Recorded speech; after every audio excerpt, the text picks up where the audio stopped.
Well, hello there, good people. It's Sharon again. This one's going to be a little bit different than some of the others. Maybe not quite as long either, so that'll be a relief for you. But nonetheless, this one, if you go back to my original post, one of the several topics I was going to talk about were automobiles and trucks. Well, this one's kind of a blend of the two. A lot of people, when they go to select a vehicle, don't do it the right way. They don't even do what they need to do or look at. What the heck you talking about, you old bat? I'll tell you what this old bat's talking about. When you go to select a vehicle for yourself, what do you go look at? Do you look at power? You want really hard acceleration. Maybe it's the opposite. Maybe you want really hard deceleration. Be able to stand that thing on its nose. Maybe it's all about comfort.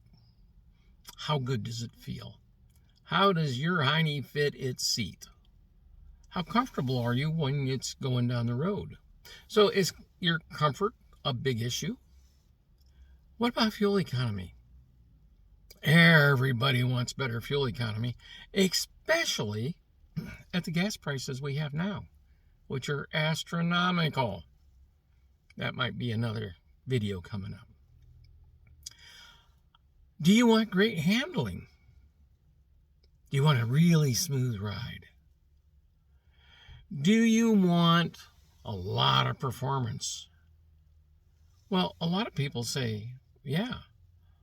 Do you want it small and sporty to zip in and out of traffic? Do you want it big and bulky to carry a lot of things and do a lot of work and haul your stuff around? And some people frequently, when I ask them these things, say, well, yeah, I want those things. Guess what? You can't have them all. They're different. Those things don't go along. You may get several of them, but you're never going to get them all. So now you start having to work out what you really want. What's the most important thing to you? Now, this is even before we're talking about brands or models or anything else. What do you really want this vehicle to do for you? What's going to fit your need? What's going to make you happy? Now, once you answer those questions, now you start looking at vehicles. Then, does that vehicle meet the criteria? If not, move on. And you may have a preset notion about what you want and completely change it. That happened with my sister several years ago. She started telling me what she wanted. At the time, she had a camping trailer. Her in-laws were down in Tennessee. And sometimes going up the hills and stuff, it needed a little extra oompah, so she wasn't sure she wanted a rear-wheel drive. She might want a front-wheel drive or a four-wheel drive, but she didn't want to spend the fuel on a four-wheel drive. And she wanted a big enough vehicle that would fit her dogs. She had a couple of large dogs and her nieces and nephews in it. Okay, so we need some space. Was she concerned about handling and performance? Well, to a point, but most of the time she doesn't drive that way. We went through everything. And when we got done, I said, you know what? You want a Chrysler, Dodge, or Plymouth minivan? She said, I don't want a minivan.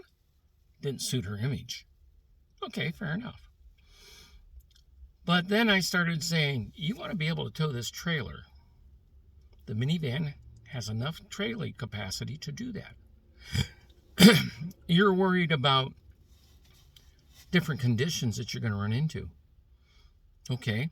The front-wheel drive is going to give you better traction than the rear-wheel drive. Not as good as a four-wheel drive. But, again, the trade-off there is, will it do it? Sure. Will it get better fuel economy than the four-wheel drive? Absolutely. Matter of fact, it had more room in it than most of the four-wheel drives available at that time, without getting into a full-size truck, which she didn't want.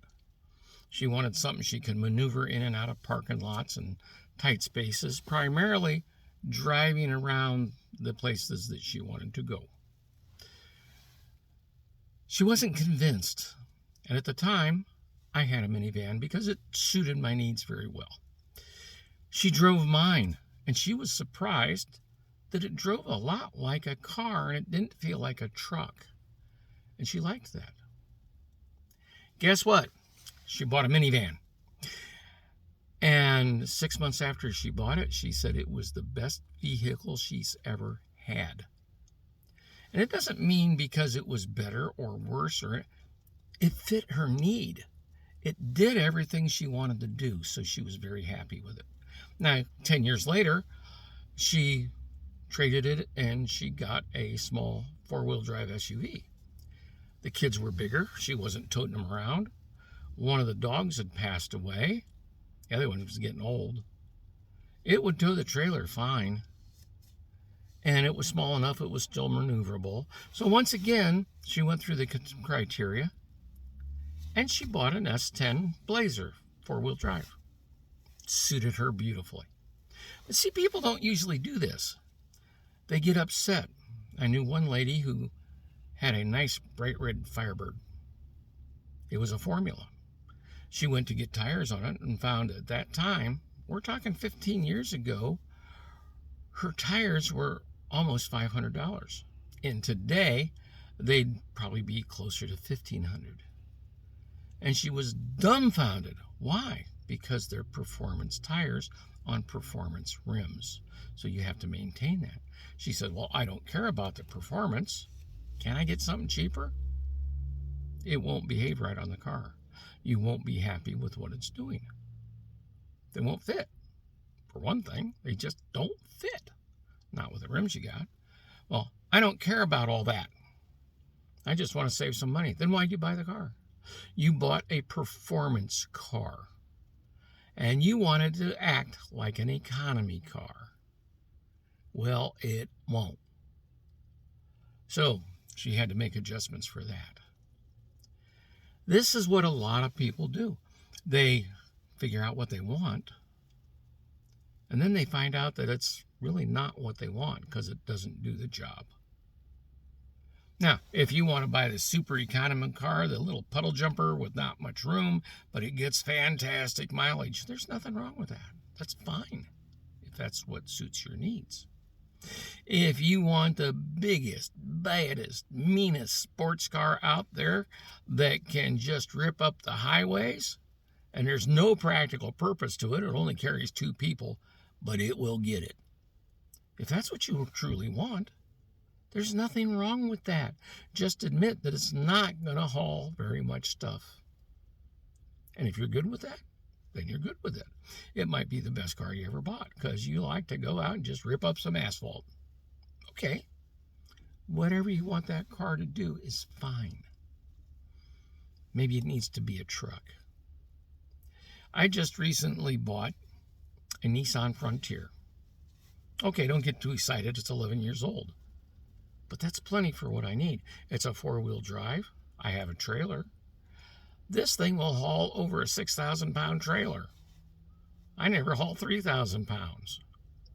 It's a 4-wheel drive. I'm too old and not in good shape. I don't want to get out and shovel snow and fight with things like I used to. I just want to flip the switch on the dashboard and go. And it does that. Could get better mileage, I grant you that. But everything else way overrides that. So I have a 2011 Nissan Frontier. And you know what? It's what I need. It does what I want. And I love my truck. Do you love your car? Do you love whatever it is you're driving? Maybe you got to do some analysis and find out, what do you need it to do? And then you get the vehicle that does that. And you'll be thrilled with it. Anyway, just a little advice from somebody that's in the auto business for over 50 years. Repairing them and all those kind of things. And yes, I have been. If some of you aren't aware, I teach auto and truck repair at a technical college. I have so many auto and truck and such, etc. certifications. I'm one of approximately only 600 like me in the entire country. Yeah. I got a little bit of chops behind me. I've got 52 years in this business. So when I'm telling you, figure out what you want first and you'll be happy with it. Hope you take my word for it. And go buy something you need that combines with something you want. Get your priorities checked. And you will love your vehicle. Just like I love my truck. Yep, it's a good thing. Anyway, until next time, just my opinion and my background and knowledge. Take care.